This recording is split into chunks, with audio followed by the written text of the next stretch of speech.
जय श्री राम जी। जय श्री राम। मेरा ये प्रश्न है कि रंग पंचमी क्यों मनाते हैं?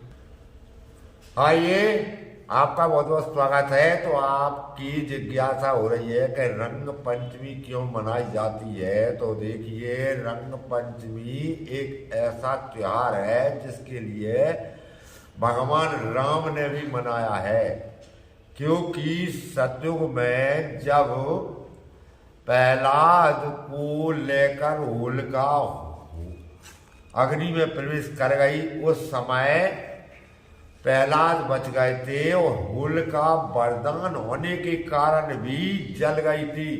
तो भले ही वरदान मिल जाए और उस वरदान का आपने अगर दुरुपयोग किया तो वो वरदान भी श्राप बन जाता है, फेल हो जाता है।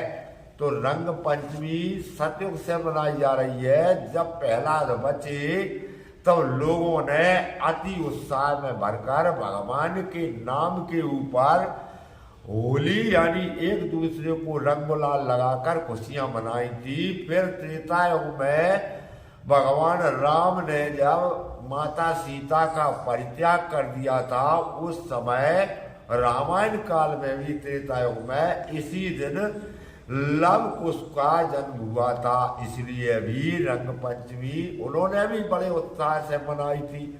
भगवान राम के लव कुश यानी प्राचीन कथाओं के बारे में तो मैं नहीं कह रहा, पर मूल रामायण में लिखा है कि दो दो सुत सब भ्रातन जाए, लव कुश वेद पुराणन गाय।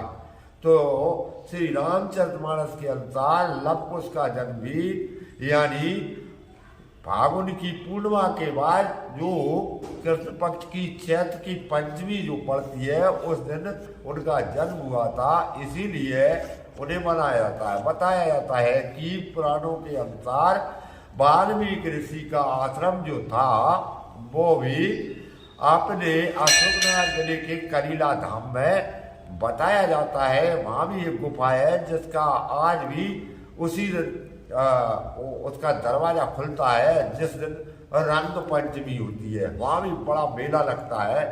तो इस तरह से त्रेता युग की रंग पंचमी भाई। अब द्वापर युग आया तो द्वापर युग में भगवान श्री कृष्ण ने जब रंग की होली खेली अपने गोकुल में और बरसाने में, तथा जब नंदगांव में भी होली खेली तो रंग पंचमी में श्री राधा रानी के साथ होली खेली गई थी, इसलिए इस दिन रंग की होली खेली जाती है।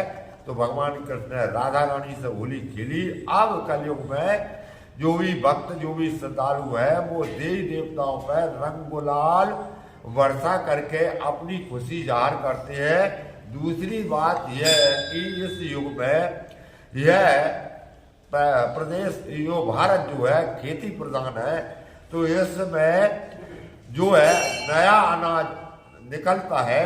तो नया अनाज पकने को जब आता है तो उस खुशी में सभी भारतवर्ष के जो किसान जो है खेती प्रधान होने के कारण उन नए अनाज को भूज करके उसको खाते हैं, एक दूसरे को बांटते हैं प्रसाद के रूप में और खुशी मनाते हैं। इसलिए रंग पंचमी त्योहार सबसे बड़ा त्योहार है। इस दिन नए अनाज की भी आवक हो जाती है। तो इस तरह से ये रंग पंचमी मनाई जाती है। आपने प्रश्न किया, मैंने आपको उसका जो मैंने पुराणों के द्वारा सुना है वो जवाब दिया। प्रश्न करने के लिए बहुत बहुत धन्यवाद।